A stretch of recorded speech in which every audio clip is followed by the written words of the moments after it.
Talking that talk. What they talk. It's your boy Dizzle, Boogie, Chachi, Hollywood J. What they talking. Business, Music, culture, sports, and a bunch of other crazy shit we probably shouldn't be talking about. coast to coast with it. It's random. What they talk. what they Look at this guy over here, bro. What they talk. Like and subscribe. In the house.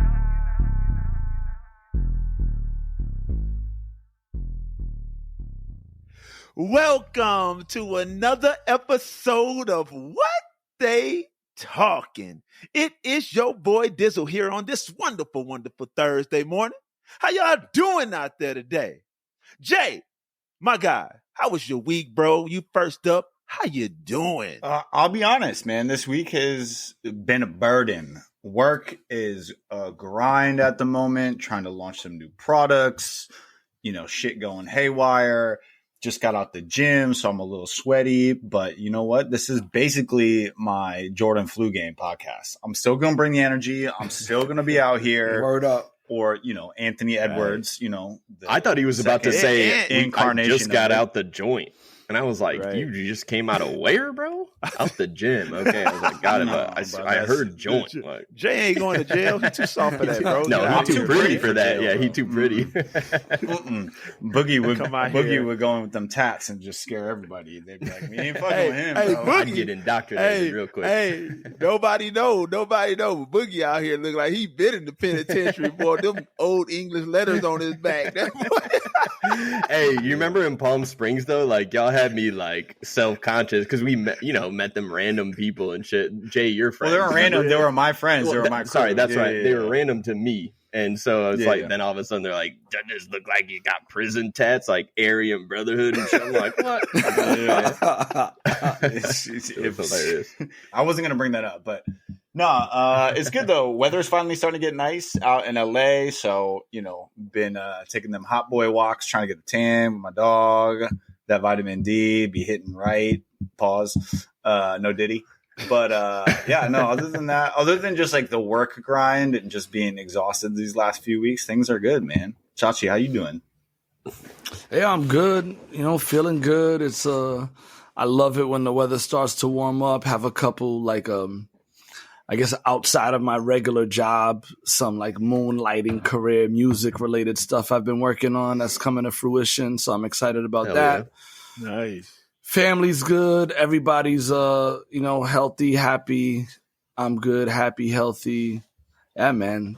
Things are all good in Rhode Island. So excited to be back on here with y'all. Remember, I don't know if y'all remember a while ago, one of the first pods that I was on, I was talking about like that scholarship. Yep. Yeah, This week. yeah. Yeah, so like this week we started announcing like the top 10 and like popping up on kids in their schools to like let them know, hey, you're one of the top 10. Topping So up on them. Hell yeah. they don't know like a big golden ticket. They don't know who's the grand prize winner, but we got the 10 finalists like just to watch how happy they were. Hell yeah. That's You know what I'm dope. saying? That's It's like, dope, so- man.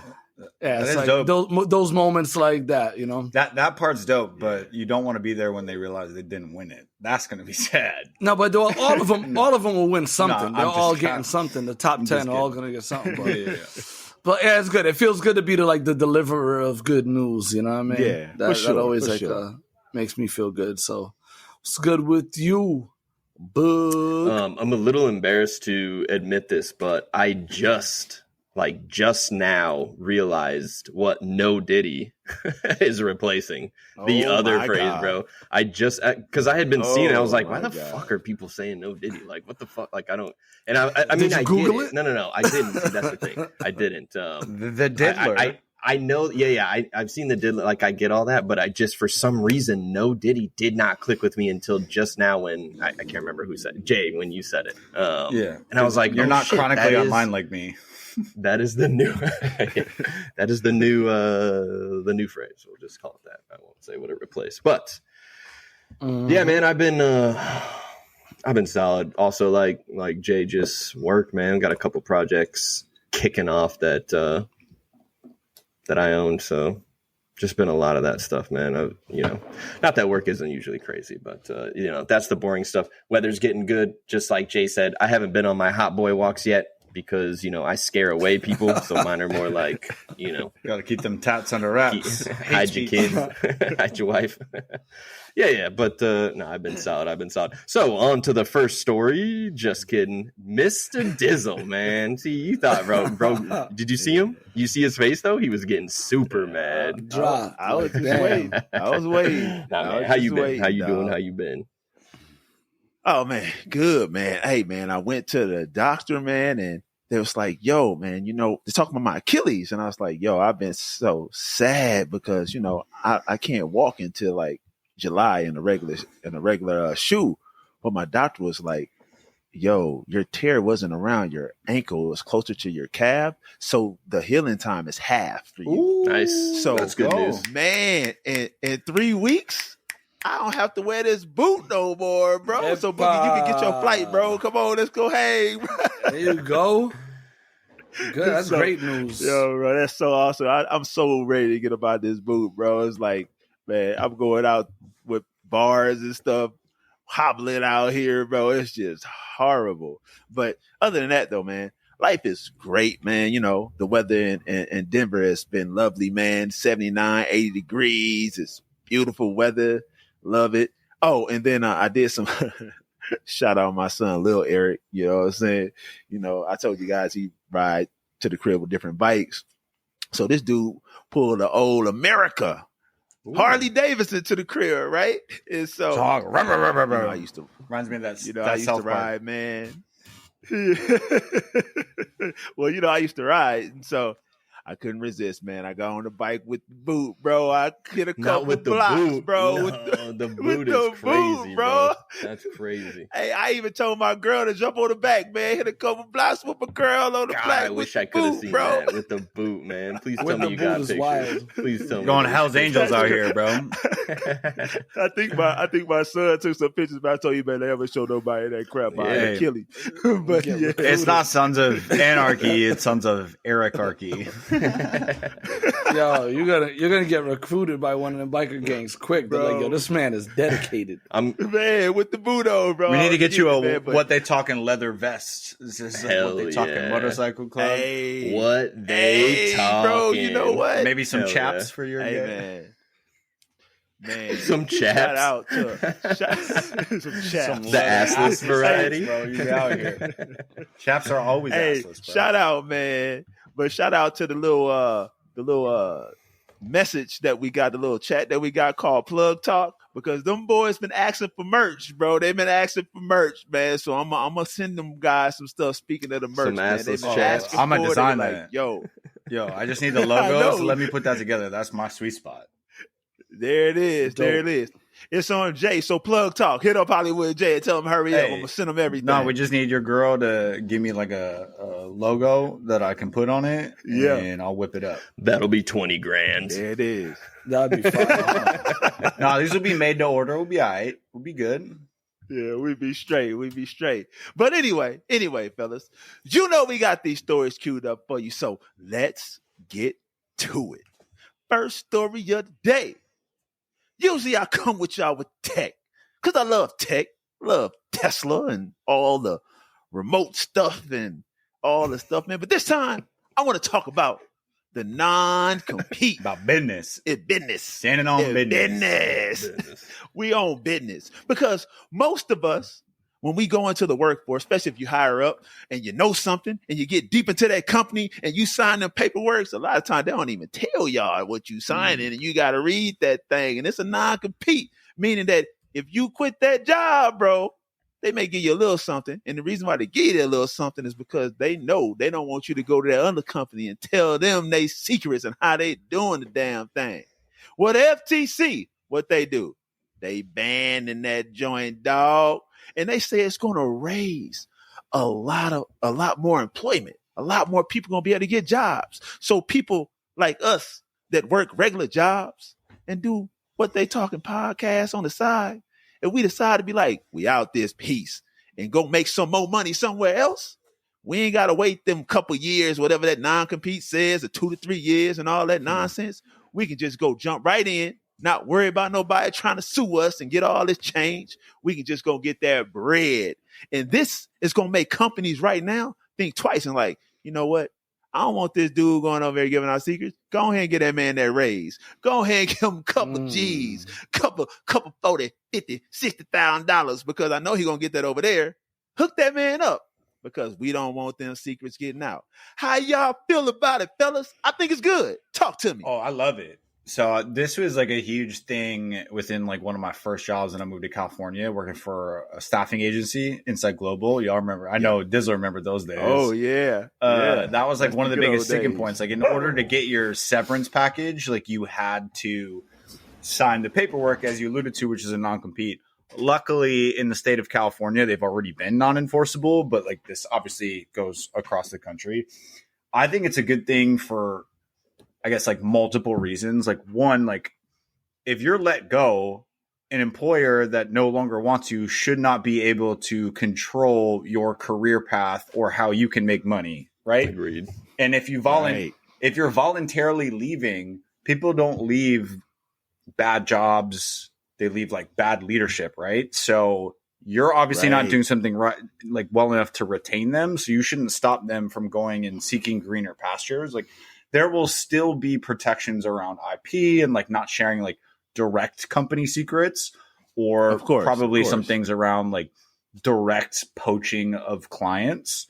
But if a client or a customer isn't getting the service that they feel they deserve, they should be able to, pick and choose, right? Like if I get laid off, I can't tell you not to compete with me. So I think it levels the playing field. I think corporations had too much power in this. I think to your point earlier, it helps force them to retain top talent so they don't leave. So all in all, I'm a big fan. I think a lot of other people are mad about it, the corporations, because their competitive advantage now is getting sliced. And I think it's a good thing. Level playing field. That's just my take. Right. Damn. I didn't even know about this shit, honestly. I know what a non-compete is, but I didn't know it impacted so many people. And because, I mean, I've basically been with the same company. Well, not the same company. I've been in the same space since like 2014. So it hasn't even come up around me. And I don't even hear about it from people I'm around or talk to. So that's interesting. But I'm glad that it makes a ton of sense. Like, why should you be able to control somebody's career path and ultimately block them from something that could be extremely great for them, their success, their family, all that type of shit. So yeah, I don't see any negatives. Yeah, and it wasn't used in selective situations. It was just like standard procedure. So it wasn't like, this person was amazing, so we want to make sure that they don't compete with us. It was just like any employee. It could be like, I don't know, a secretary at a company, and then all of a sudden they can't go work at another firm, even though they have the expertise and would be a perfect fit. I think it's a good thing all around. I don't know, Chachi, what you think? Yeah, man. I think, it's like it just lends to that equation that, power is leverage. And sometimes folks that have power try to like maintain leverage. This specific, like it specifically only impacts like certain industries where like intellectual power, right? Like the things is the work.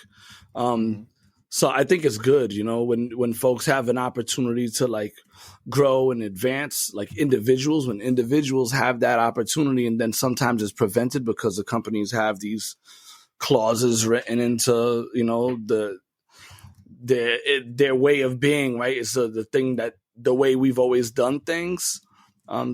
Change is great. Change is great when individuals get to claim some of that power and either like leverage better positions within the companies that they're in or find better opportunities for themselves. Power to the people. That's like a good thing. Facts, man. And I wanted to just go in, like, I was looking deeper into this story, right? And about non-competes. And like me personally, when I thought about non-competes, I was thinking about like big companies, like, tech companies, gas companies, electric companies, all those type of companies that have certain secrets on how to do something, like companies that invent things, you know what I'm saying? Like, they got non-competes. So I don't want you to share that. But man, do you know how many mom and pops and companies that don't really do like specific things that have non-competes? Man, it's a company. Well, let me say company. There's a salon in Detroit, Michigan. I can't say the name because they didn't list the name, and there's several other salons that followed suit. They have non-competes with their hairstylists. Like, you doing someone's hair, bro. You're and an you independent quit that contractor. job. Like, what are you doing? Yo, they make them sign non-competes. And when they looked at the odds, bro, a lot of companies put out non-competes, and like 63% of people don't even know that they're signing a non-compete when they go for their Anybody job. else They're just sign the signing. terms and agreement? Word.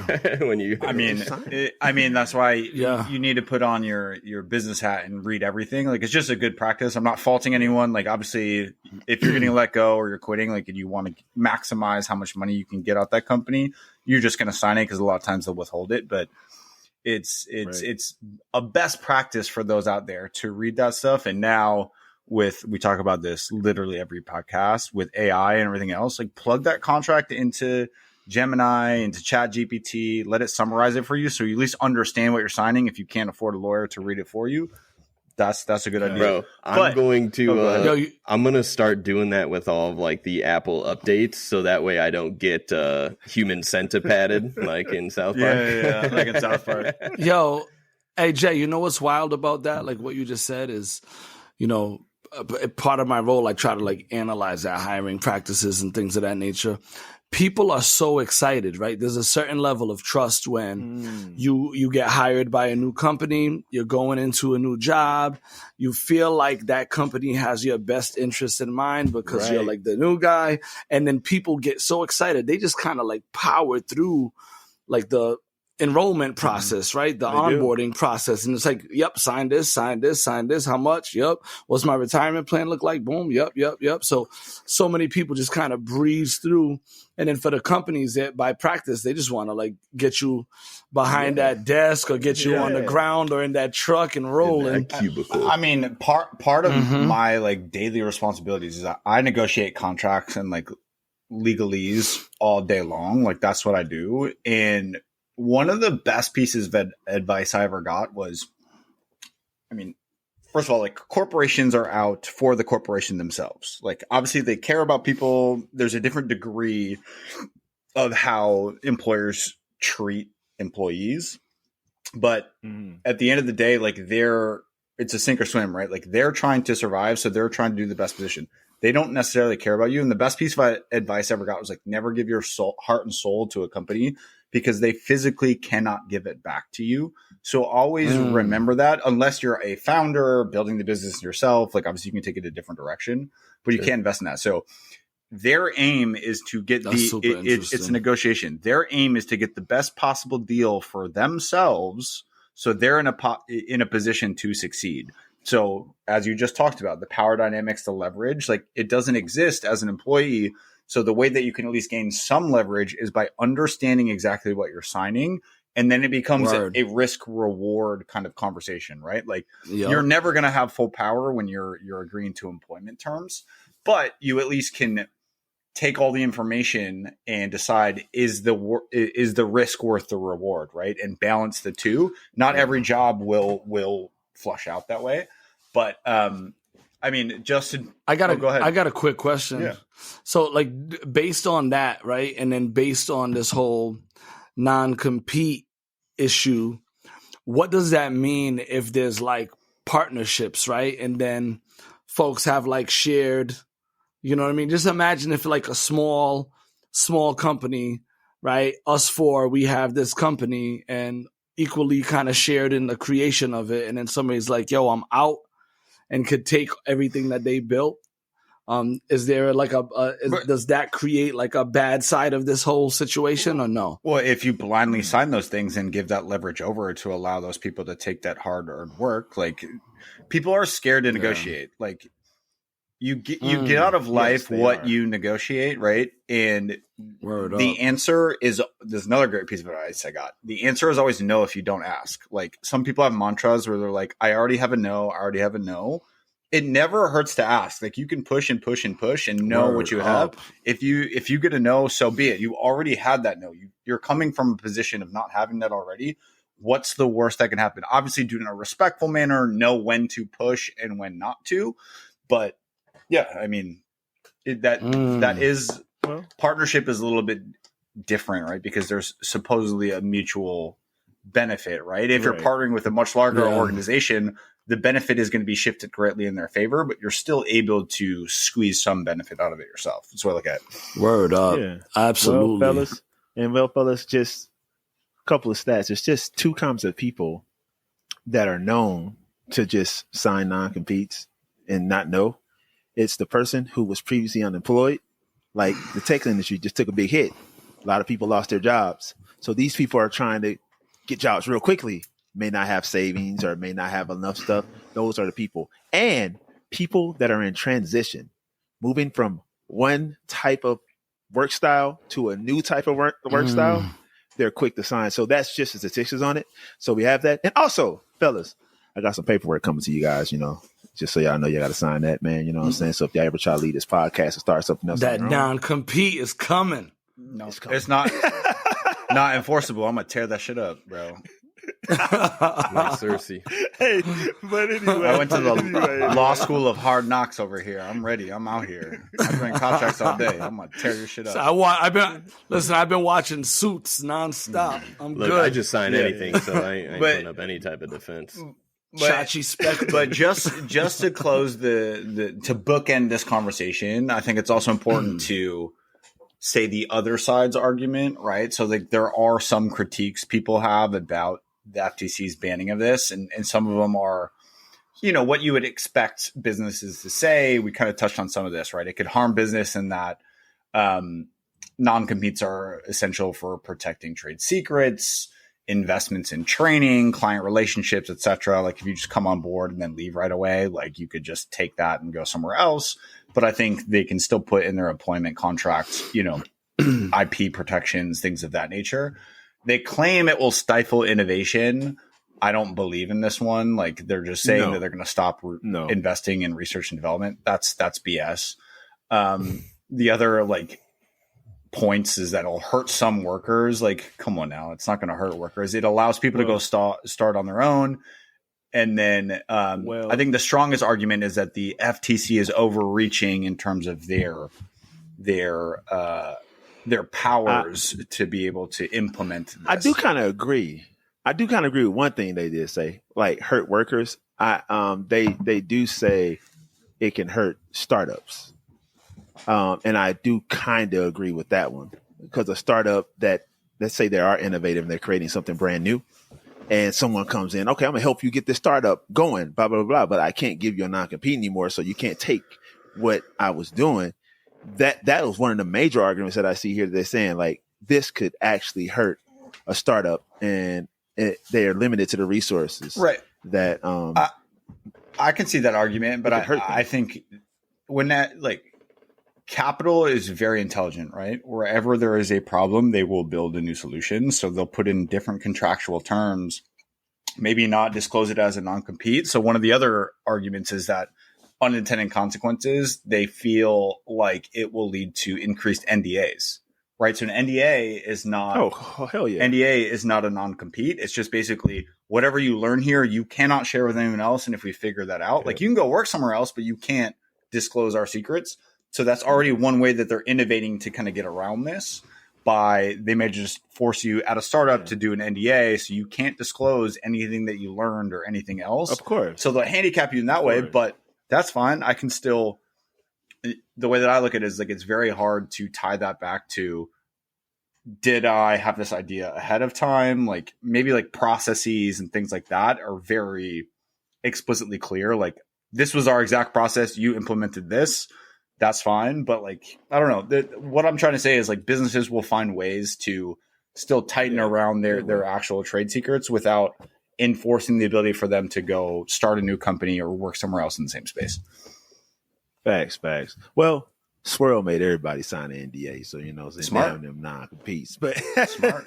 But anyway, that is my story. So Jay, Mr. Hollywood Jay, what you got for us today? I mean, speaking of restrictive laws, the DEA just came out and announced that they are going to be reclassifying probably this podcast's, favorite drug, marijuana, from a Schedule 1, meaning that it is at the top of the list. I don't do drugs. No medicinal benefits.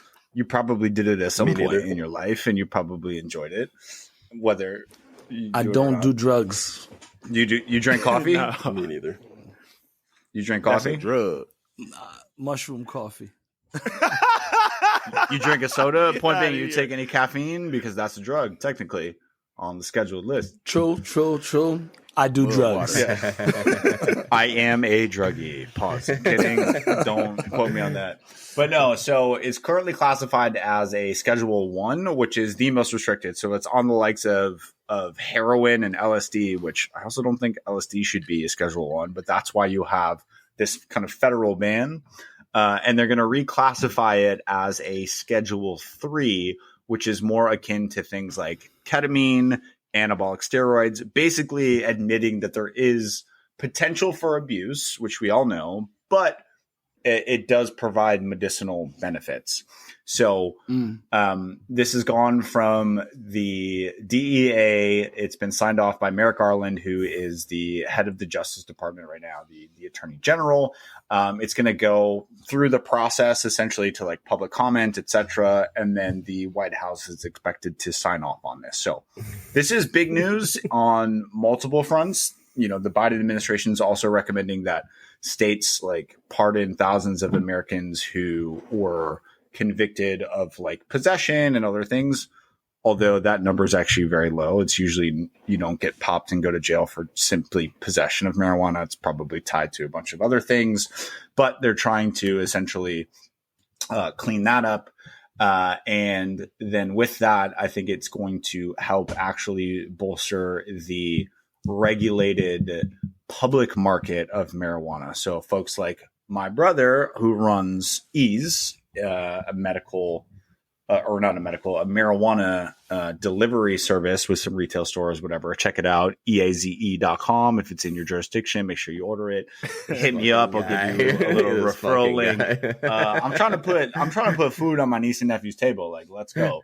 But I think like broadly speaking, it will create consistent laws, at least federally, across the land, so they can help taxation be more consistent, help with different banking regulations right now. Like right now, you can't do any sort of like debit or credit transactions. Like banks don't necessarily want to work with you. There's different terms of service from even payment systems. If you're buying through an application or anything else, this will help remove some of those barriers and then hopefully allow like startups and small businesses to obtain licenses to sell marijuana easier, right? So it's not such a restrictive process. So we can get new entrepreneurs in the game who maybe have been on the black market previously to now moving it to above board and being legitimate businesses. Plus the tax revenue that they'll be able to charge on a federal level will definitely increase the price. So I don't know. What do y'all think? I think a lot of drugs are misclassified, but I think marijuana has long been, in the zeitgeist, and we should. Yeah. It's about goddamn time. Look, so what I just heard is we're gonna start, instead of seeing lemonade stands on every corner, now we're gonna see them weed 25 cents a bud. Let's go. But on a real note, like, can I just aside from extreme cases, and we know what these cases are and why marijuana is beneficial, does anybody really use it for medicinal purposes? Yes.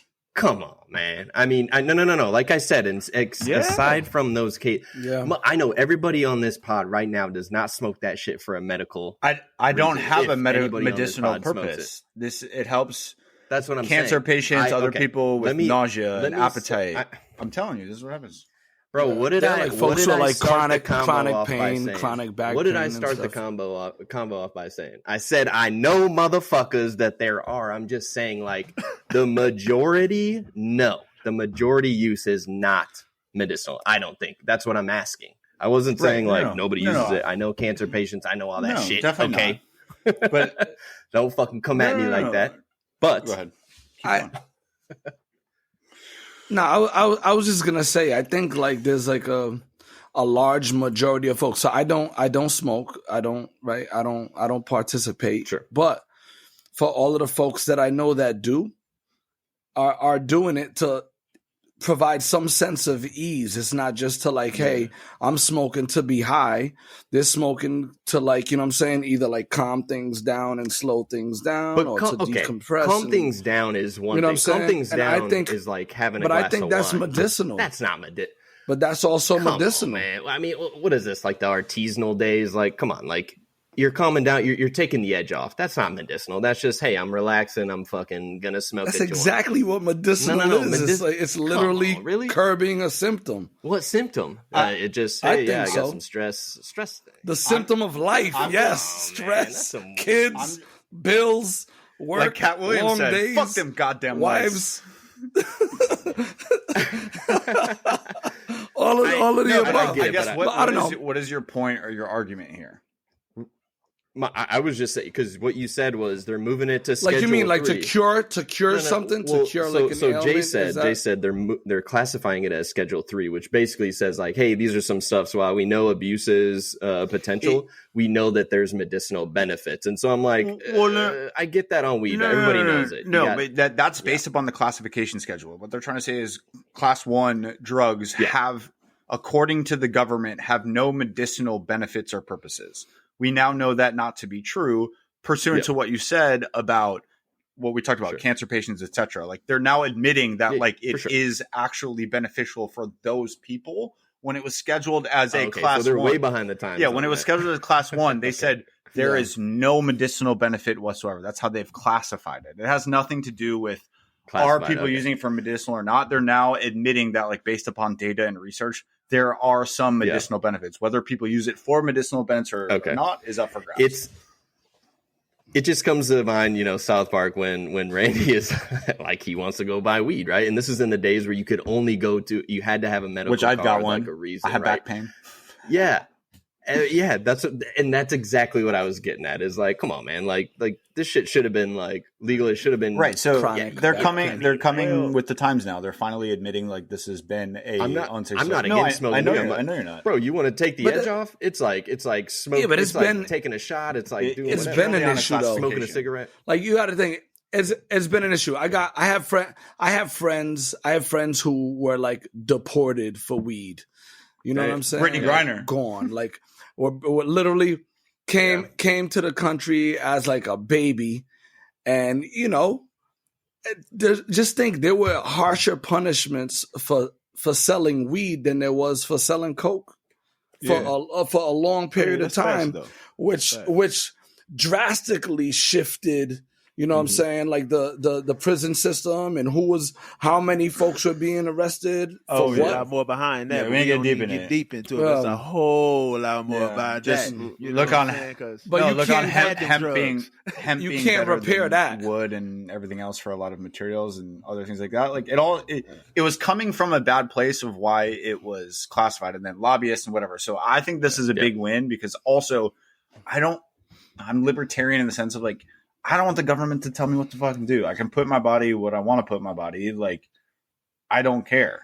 Like, leave me alone. Let me make my own decisions. I'm a grown ass person. Right. You can put protections around children. I'm all for that. But like, let's just live in reality. But also, I don't know. Yep. I'm also a big proponent of bringing back mids. I think weed has gotten too goddamn strong. Like, bring me back my high school weed that just got me all giggly and happy. Like, I don't need 45% THC or it looks like I'm smoking crack. Like, no, thank you. That Reggie. Yeah. Bring Reggie with a couple bring back seeds and stems bring in back there. mids. Just a No, I don't couple. want no seeds in my shit, but like give me like 15%. Nah, just a couple. We be popping. Yeah, dude. Popping. Like them old poppers that you would throw at the ground. It was just like a little fireworks. Shit. But yeah. Man, the good old days. But yeah, so big news on that front. That's my story of the day. Chachi, what you got for us? Yo, everything they say about me is true. Everything they say about me is true. Damn, I'm sorry, bro. Kendrick finally responds to Drake. Now that's it. You could Google me, man. Everything they say about me is true too. But I was like, I think everybody's been like super excited, and I know a lot of folks. The buzz is out. People are talking about the Kendrick finally responding to Drake. And I wanted to talk about it today with y'all. I think that it's been like interesting. at first listen, when I first heard the response, I think I was just excited that there was a response that I didn't really pay attention to it. Right. And I also wasn't like initially wowed by it. I think that was like a lot of people's initial reactions. And then like everybody else, I listened a few more times, and just 11 hours, the Genius app was like crippled by an overload of folks like me trying to go and decode lyrics. 6.2 million views of his lyrics in 11 hours on the Genius app, which is wild to me. And yeah, I think Kendrick did what Kendrick does, right? Yeah. Kendrick's songs, his style is like kind of watching a play. And I, in Drake's defense, I believe Drake did what Drake does. You know what I'm saying? He did. Definitely did. So it's super interesting to me on what the possibilities are moving forward with this, bringing some excitement back into the game, even though I still feel like this newer generation is still on some old kind of like bobbing and weaving around and throwing a lot of subs. Even Kendrick's positioning was around like, yo, you don't want me to say what I really know. You know what I mean? Which I think is interesting because it's like build up. Yeah. But I kind of miss the days of like Ice Cube, Pac. You know what I mean? Just come at straight me, raw, yo. straight jabs. You know what I'm saying? Let's middle of the ring, throw it. But it's dope. I'm curious about your thoughts. There are a few highlight moments for me, in terms of the whole setup of it. I love the fact that, it's titled Euphoria, and Drake is like, I don't know if it's like a executive producer of the show that gets like a lot of backlash for like over sexualization of young folks, and you know what I'm saying? Yeah. And then, sometimes he's scrutinized for his company and the people that he be around being, a lot of young folks too. Super interesting. I'm curious to hear your thoughts. And I also want to touch on a few lines as well, but I'll let y'all run with it first, and then I'll go back to what I got. And just to give you all some background, like we're all on a group chat, and it was popping. I read through it all, but I didn't say shit. But I was reading. I was like, I came back to my phone. Eric and Jay was 20 messages. It went from. I stayed out of it. I stayed out of it, boy. I stayed out of it. From you a punk ass bitch to hey, we're just debating here. This is what is fun about all of it. No, I'm just kidding. No, it was all cool in there. Yo, Dizzle, you and Jay were going in though. I liked it. Go ahead. I liked it. It was just as good as respectful. the It was very respectful. It was respectful. We FaceTimed each other, yo. That was gave me some bullshit. Like I didn't mean to strike a nerve. I was like, bro, this is not striking a nerve. We're just having a conversation. But Jay was real sad, man. We'll let Dizzle have the floor first.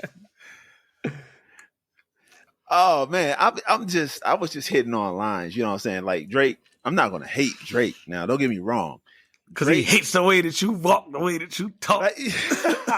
I love that, but I'm not gonna lie. Drake, man, he's been always that dude. Like when I'm in, like I'm a lyrical guy, right? I analyze lyrics. Period. I never really had to analyze anything Drake said, like hard, unless he was being hard. Pause. You know what I'm saying? No Diddy. Like Kendrick said, he was, pause, no Diddy. But unless Drake was like being a tough guy, you know what I'm saying? But when he wasn't being a tough guy, I mean, me and Boogie used to carpool to work together, listening to Drake, you know what I'm saying? Like, I mean, he made music to make me wave my hands, but the past couple of years, he been out here, he missed the tough guy, this is cool. You did that. So I was just looking at what Kendrick said, and at first, like Charles said, I listened to it, and I was like, people asked me, I was like, that's all right. And then when Jay was like, it was straight, he said a lot of the same stuff, and I was like, at first I defended it, then I thought about it, and I was like, he's kind of right. Then I went back and listened to it a couple more times, and I was like, I missed everything.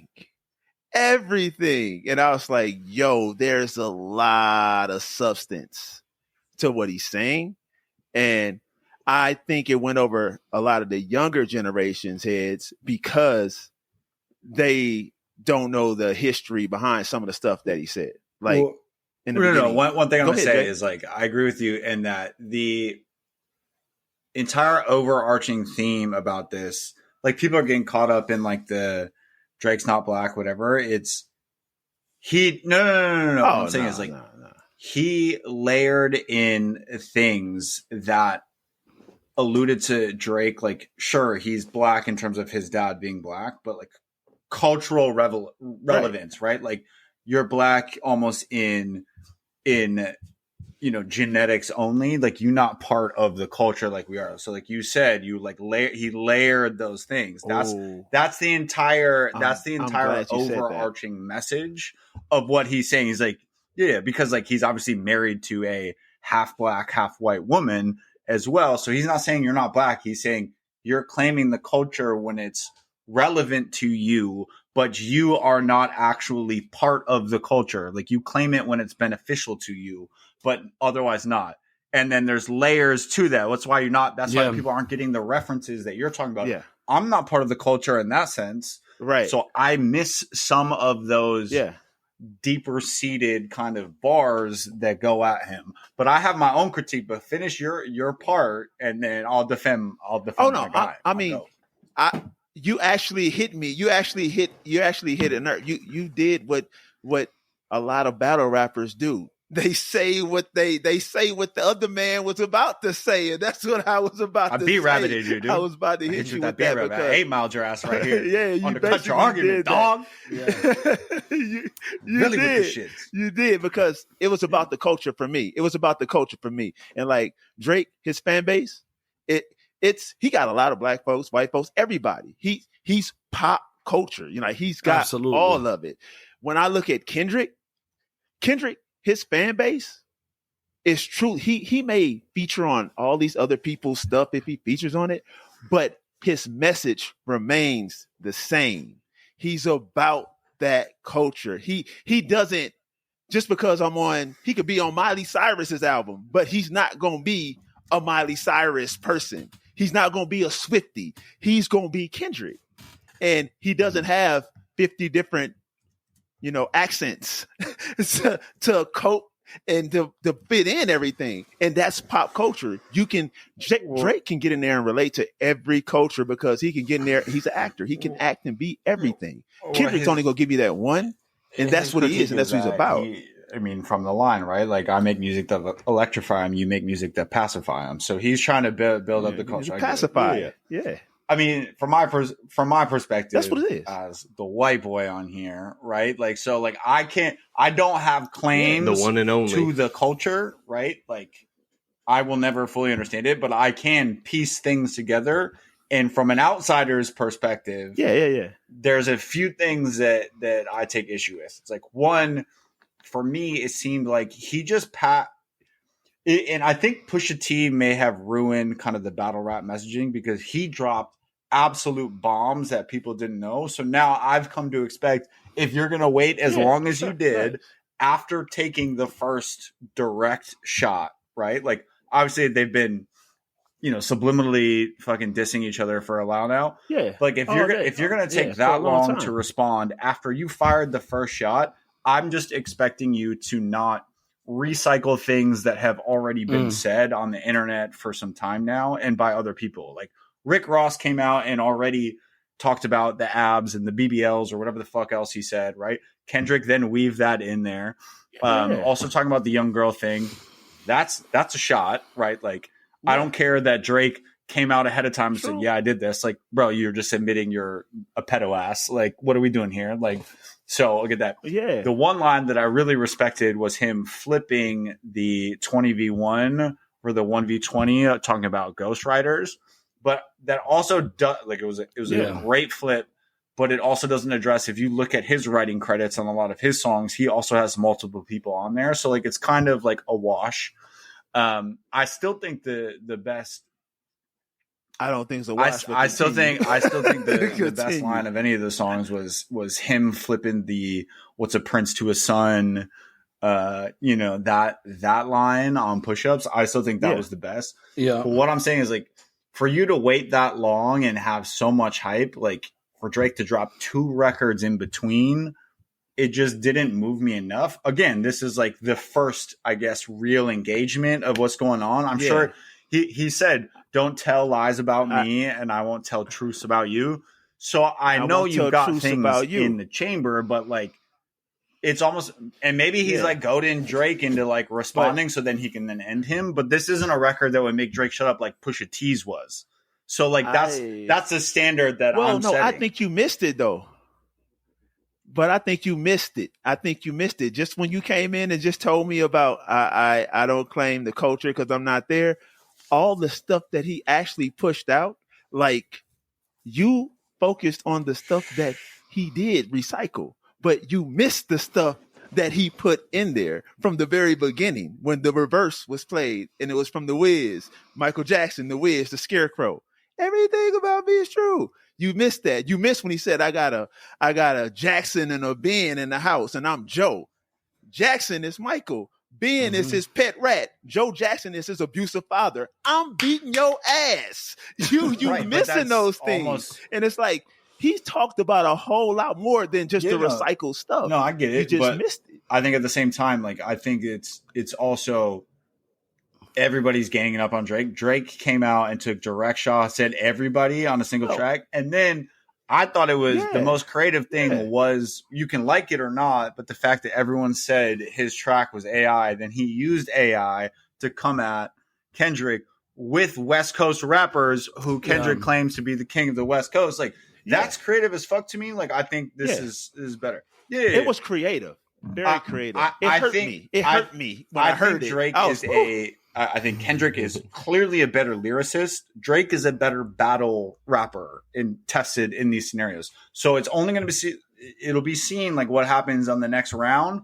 Kendrick is a better lyricist because in battle rap, you can't have this shit where you have to go back and literally examine all these layers. Like it doesn't hit the same, right? Like that's what I'm saying. Drake made a better song that will get more play. Kendrick made the better lyrical assassination of him, and that's Drake's joint. Drake joints on the radio. Their strengths. So I don't know. I just want to see more. We'll see.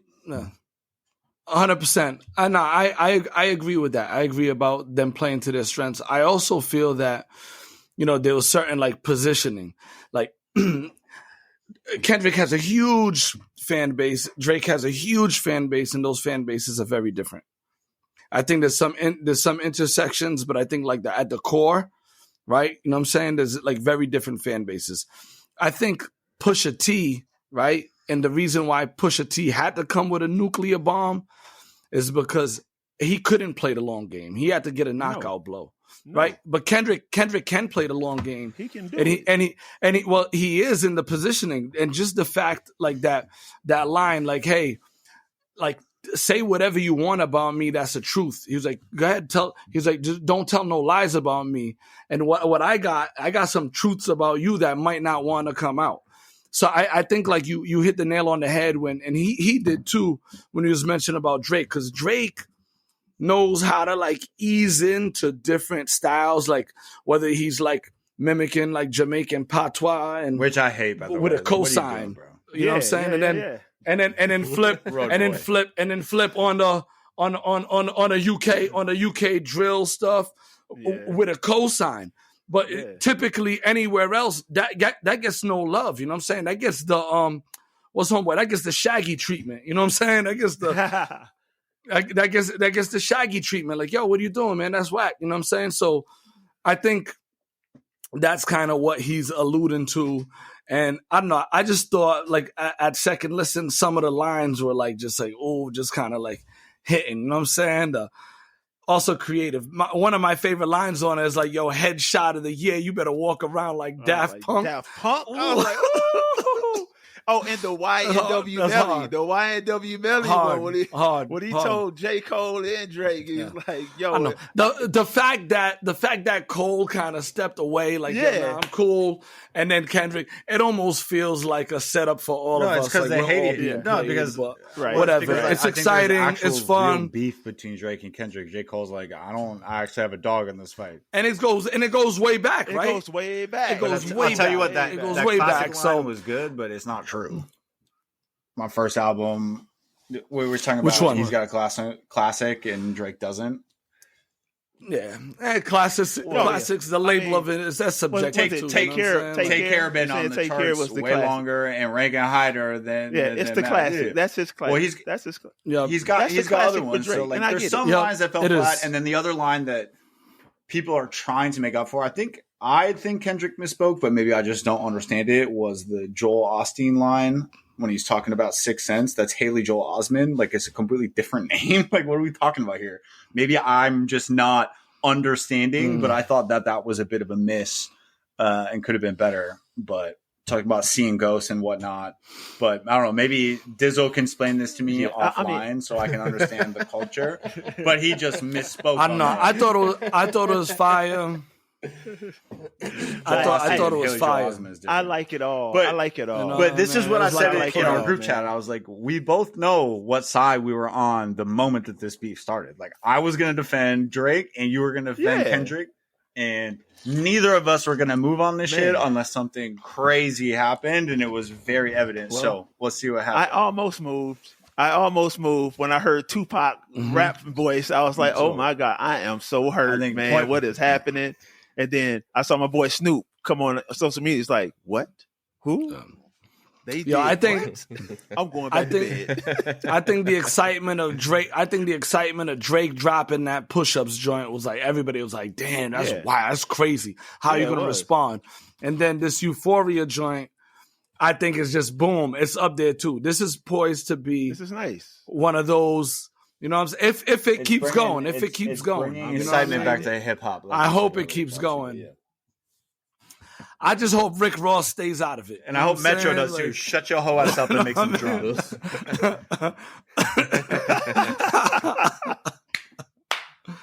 Yo, but yeah, man, that's what I got. I'm glad that we got. I know we're gonna come back to this one. I know we will come back to this one. Will.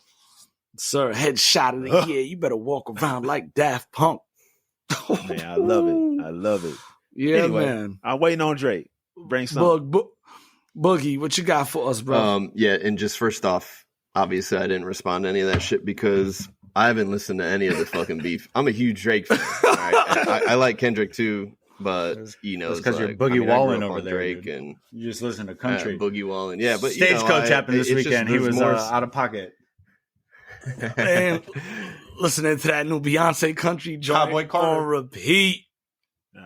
Boogie, that Drake fan too. No, I'm a huge Drake fan. It just Take Care, one of my favorite albums. I mean, several. My favorite album. You got a tat? You got a tat? I ain't got no tat. But you know, and it's more so. It's just like he was saying that he just talks. He can talk to more people. He can almost make you feel like he relates to you more. Whereas like big reach. His reach is huge. You know, Kendrick, like what he's talking. I don't fucking know. I mean, I'll just flat out say I don't fucking know. You know what I mean? I don't know half that shit he's talking about. And also, I ain't got time to go look it up. So, you know what I mean? That's why. And Drake, like, I can vibe or I can feel like tough listening to Drake. I can feel like in a lovey mood listening to Drake. You know what I mean? Like all that type of shit. And what did someone said? It's like he's got that what is it? Grocery store music. Do you remember that shit? Grocery store music, Drake? Oh yeah, that was Most Def. That's right. Yeah. When we talked about that shit. So, you know, I mean, I'm a huge Drake fan. So I just got to go back. I got to listen. I am going to listen. It's just, see, I wouldn't even be going in depth like y'all, like go and look at shit up. Like I just give it a listen and be like, damn, that shit sounds hard. Then I'll listen to This is Socrates versus Plato of our time. This is for real. It really is. Okay. No, I feel that. I feel that. I don't like Drake with the melody. I like Drake with the melodies. I don't like Drake when he acting tough. So I just want to throw that disclaimer out there. That's why you didn't hear me throw no opinions because I just haven't fucking listened to it yet. And that's fine. I want to, but it's all right. Bring an informed opinion. So, good, but what you got for us? Yeah, for sure. Because you know, we got to add a +1 to Drake's defense team because obviously, I mean, actually, Chach, are you like Team Kendrick? You are? Okay. I didn't want to assume. There's a very obvious divide on this podcast. Yeah. I know, right? I don't want to call it out, but now that I'm calling it out. Thanks, bro. I like Drake with the melodies. I don't like Drake when he acted tough. Oh, shit. Man. Oh, Too God. I like Drake without the guns. I was actually thinking about coming on here and being like, oh, yeah.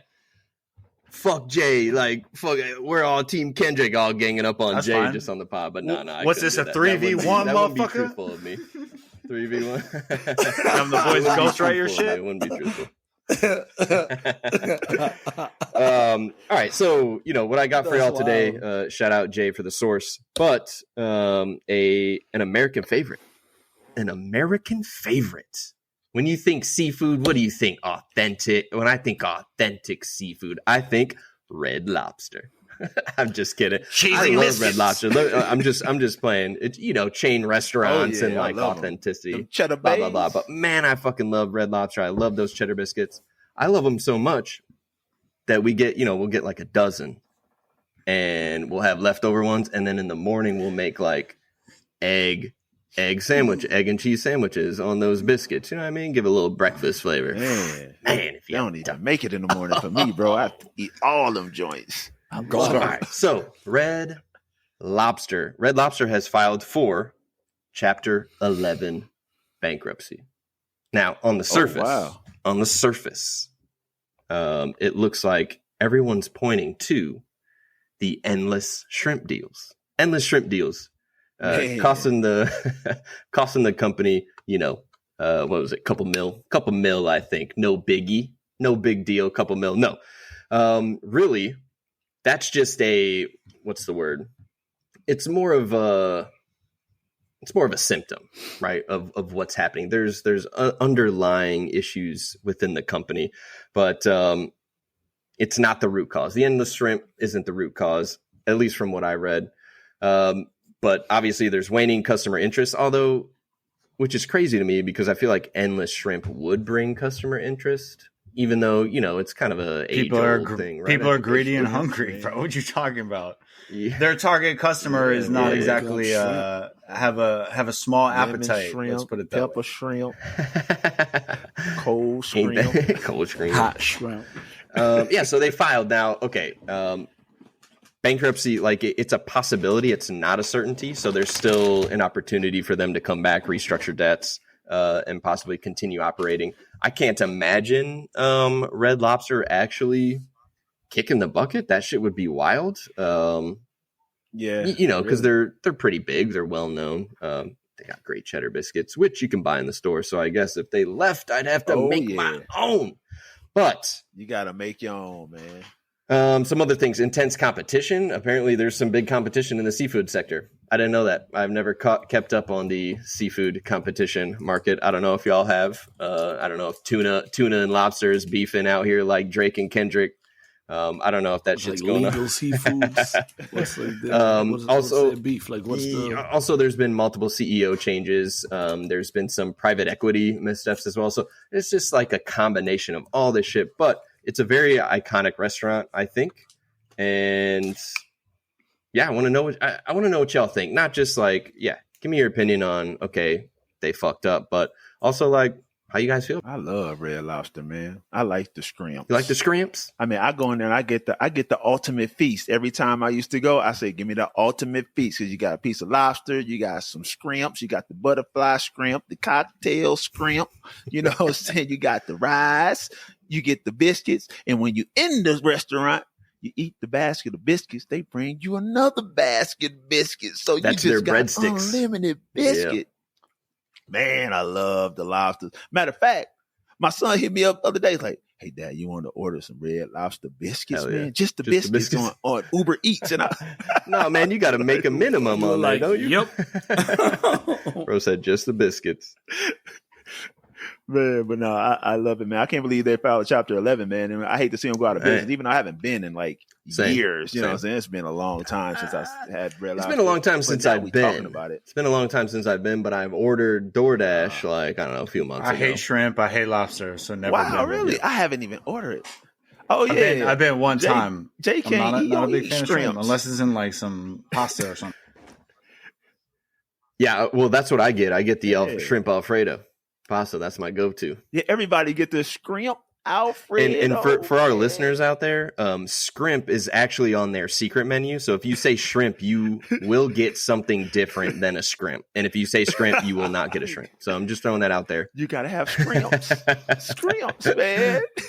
Maybe they'll just downsize and be a chain in Walmart.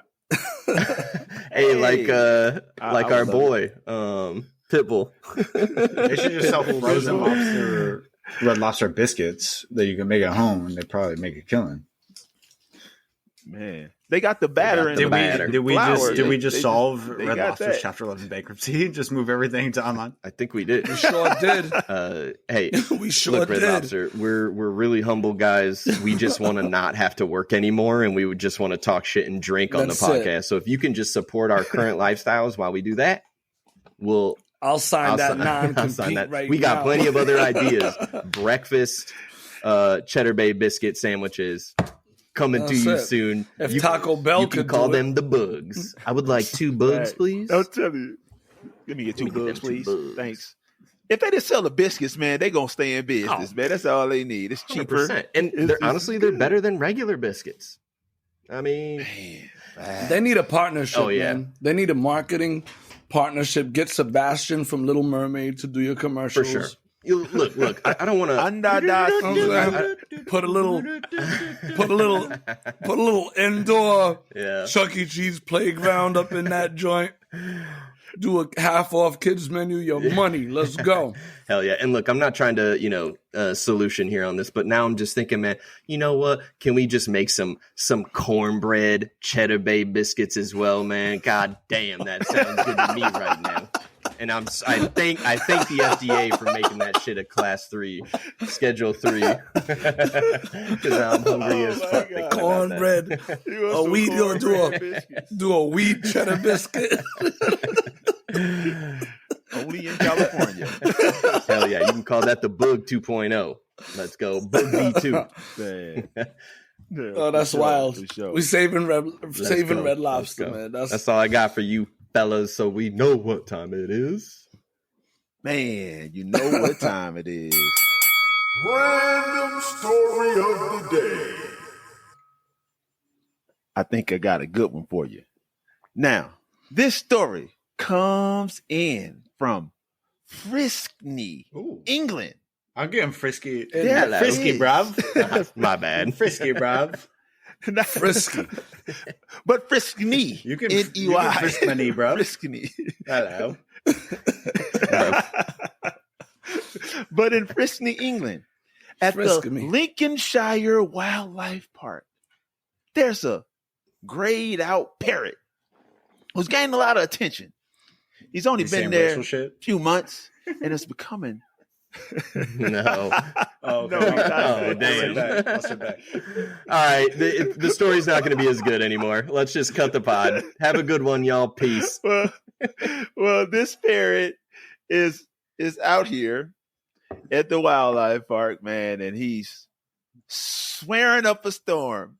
And it's a family-friendly park. So you got the babies walking by, and this parrot is out here saying motherfuckers, bitches, kick ass, fuck you, all Probably the C word. kinds of stuff. Bro.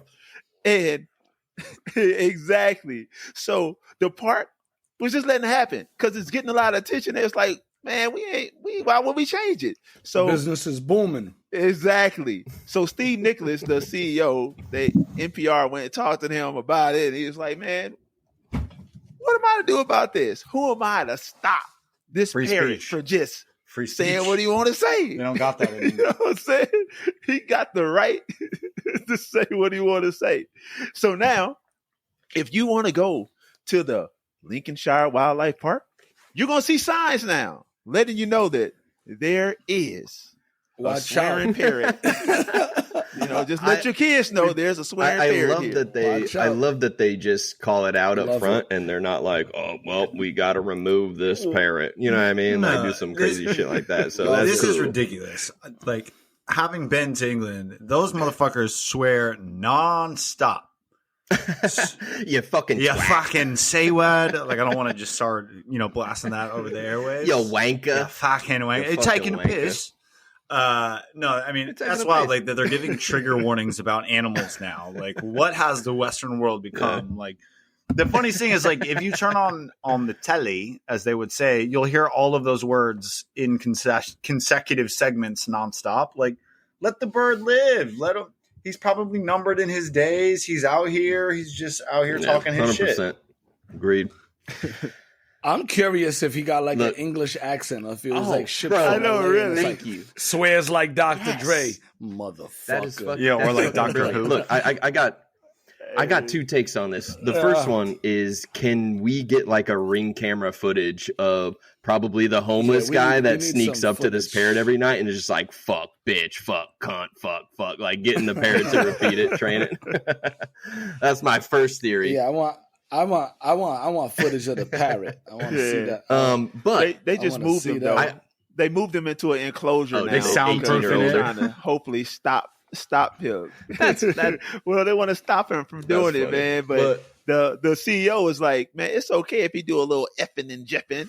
It doesn't matter to him. He's like, it's I cool. love it. no, Love that's it. I am also very curious about the English accent. I really want to hear this I'm parrot. pro bird. That's say- so funny though, because in England they call women birds. So like pro bird. Oh, do they? Yeah, they do. I didn't It know is that. bird. I'm about to find out. But yeah, that's crazy. Man. Well, That is crazy. I love it. yeah, it is crazy. Well, folks, that is our Random story of the day. So we gave you guys the non-compete getting banned. If you got a job and you ain't signed no NDA and you know some secrets, I ain't telling you to do this though. Quit that motherfucker and go work somewhere else to get paid some more money. Or if you already in your job and you just want to leave, it's banned, y'all. Go make that money somewhere else or tell your boss to give me a mother effing raise. I need that bread. Jay. We gave you marijuana, that Mary Jane, My that girl devil's Mary. lettuce being reclassified by the DEA from Schedule 1 to a Schedule 3 drug, potentially changing the private and public cannabis market space moving forward. Chach? Kendrick steps into the ring, gloves tied, swinging. Don't tell no lies about me. I won't tell no truths about you. I love it. Can't wait to see where this goes. Big shout out to the Boston Celtics. Boogie. Red Lobster. Just kidding. That's Red Robin. Yum. No, gave you Red Lobster, filed for Chapter 11, but we shall see. Doesn't necessarily mean they're out of the game, just like neither Kendrick nor Drake is out of the game yet. No killing blows have been swung. I am your boy, Dizzle. It's your boy Hollywood. Chachi's in the house. It's Boogie. I want to thank you all for listening to What They Talking. See you guys again next week. Peace.